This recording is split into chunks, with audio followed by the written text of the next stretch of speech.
आज all India Muslim personal law board की जानिब से जो प्रोटेस्ट कॉल दिया गया था बत्ती गुल का, वो बहुत कामयाब रहा। गैर मामूली उसका स्पॉन्टेनियस रिएक्शन रहा और ख़ास तौर से तेलंगाना, हैदराबाद और कर्नाटका से जो अभी तक हमारे पास रिपोर्ट्स आ रहे हैं, पूरे लोगों ने बिला लिहाज मज़हब मिल्लत इसका साथ दिया है। मैं उनका शुक्रिया अदा करता हूं और इस प्रोटेस्ट करने का एक ही मकसद है कि हम नरेंद्र मोदी गवर्नमेंट को ये पैगाम देना चाहते हैं, ये मैसेज देना चाहते हैं कि आपने जो वक्फ अमेंडमेंट एक्ट 2025 बनाया है वो वक्फ बोर्ड के मफाद में नहीं है। वो वक्फ बोर्ड को बर्बाद करता है, वक्फ की प्रॉपर्टीज़ को ख़त्म करता है और ना उससे कोई रेवेन्यू में इजाफा होने वाला है। तो ये हमारा प्रोटेस्ट इसीलिए था और क्योंकि जो कानून बनाया गया वो अनकॉन्स्टिट्यूशनल है, हमारे संविधान के फंडामेंटल राइट्स के आर्टिकल 14, 15, 25, 26 और 29 का ग्रेव वायलेशन है। इसीलिए ये प्रोटेस्ट कॉल दिया गया है। आइंदा 1-2 हफ्ते के बाद ह्यूमन चेन का भी प्रोटेस्ट होगा, राउंड टेबल कॉन्फ्रेंस होंगी। तो ये हमारा प्रोटेस्ट उस वक्त तक चलता रहेगा जब तक नरेंद्र मोदी की हुकूमत इस बिल को वापस नहीं लेगी। मैं आप तमाम का शुक्रिया अदा करता हूं जिन्होंने इस बत्ती गुल प्रोग्राम में हिस्सा लिया।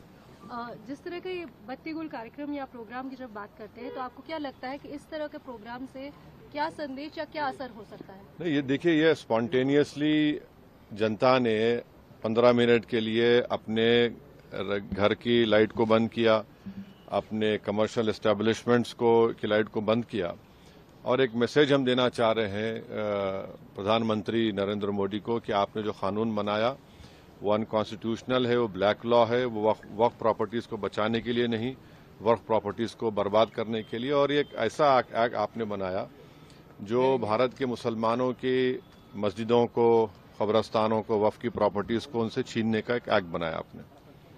जिस तरह का भी माहौल बना हुआ है देश में, आतंकवादी जो घटना हुई है, आपने भी उसको कंडेम किया है, लेकिन ऐसे हालात में आपको लगता है कि देश में अगर अंदरूनी तौर पर इस तरीके से विरोध होगा? नहीं, देखिए, जहां तक पहलगाम में जो हुआ है उसको तो हम आउटराइटली कंडेम कर रहे हैं और करते रहेंगे और हमने उस टेररिस्ट एक्ट को जिम्मेदार पाकिस्तान की इस्टेब्लिशमेंट, पाकिस्तान की सरकार को खड़ाया है और उन्हीं की पूरी सरपरस्ती में, उन्हीं की तायीद, उन्हीं के सपोर्ट और फाइनेंशियल सपोर्ट से, मिलिट्री ट्रेनिंग से वो आतंकवादी पाकिस्तान से बॉर्डर क्रॉस करके पहलगाम तक आए और वहां पर उन्होंने 26 टूरिस्ट को जान ली। और सबसे अफसोसनाक और सबसे तकलीफदेह बात यह है कि उन्होंने उनकी फैमिलीज के सामने खवातीन को, महिलाओं को, बच्चों को अलग किया और मर्द लोगों को एक जगह खड़ा करके उनका रिलीजन पूछकर जो हिंदू थे उनको गोली मारी। तो वो तो कंडेमनेबल है, उस पर कोई डिस्कशन होने की जरूरत भी नहीं है। जहां तक हमारा ये प्रोटेस्ट है इस कानून के खिलाफ, वो तो एक ऑनगोइंग प्रोटेस्ट था और आपको मालूम होगा कि all India Muslim personal law board ने उस टेररिस्ट एक्ट को कंडेम किया और करीब 3 दिन तक हमने अपने प्रोटेस्ट को रोक के रखा। तो ये पहले से तयशुदा प्रोग्राम है। जहां तक देश की अखंडता, देश की इंटीग्रिटी की बात आएगी उसमें तो कोई कॉम्प्रोमाइज नहीं हो सकता। सर, आज की सबसे बड़ी खबर cash census, national cash census, इस पर आपका क्या कहना है? आपने धन्यवाद भी दिया है, एक तरफ क्रेडिट लेने की बात हो रही है, एक तरफ बीजेपी कह रही है कि तो मैं आपसे रिक्वेस्ट करूँगा, कल सुबह बात करेंगे ना, पर आराम से बात करेंगे। ठीक है सर, आपका रोड मैप क्या रहेगा आगे की? अब जो all India Muslim personal law board का प्रोग्राम है कि नेक्स्ट मंथ मई में ऐसे ही एक टाइम पर दिन में एक ह्यूमन चेन बनाई जाएगी इस वक्फ अमेंडमेंट एक्ट के खिलाफ और फिर राउंड टेबल कॉन्फ्रेंसेस भी होंगी।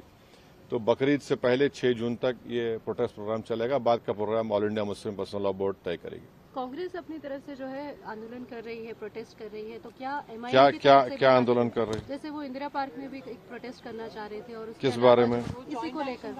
तो अब हर एक कर सकता क्या है। एमआईएम भी ऐसा कुछ प्लान कर रही है? नहीं, देखिए, हमारा जो प्रोटेस्ट प्रोग्राम है हम all India Muslim personal law board के ही उनके इंस्ट्रक्शंस पर उनके साथ हम प्रोग्राम कर रहे हैं। हर कोई प्रोटेस्ट कर सकता है, इसमें क्या, उसमें कोई दो राय नहीं। मगर हमारी पार्टी ने फैसला किया कि हम under the umbrella of all India Muslim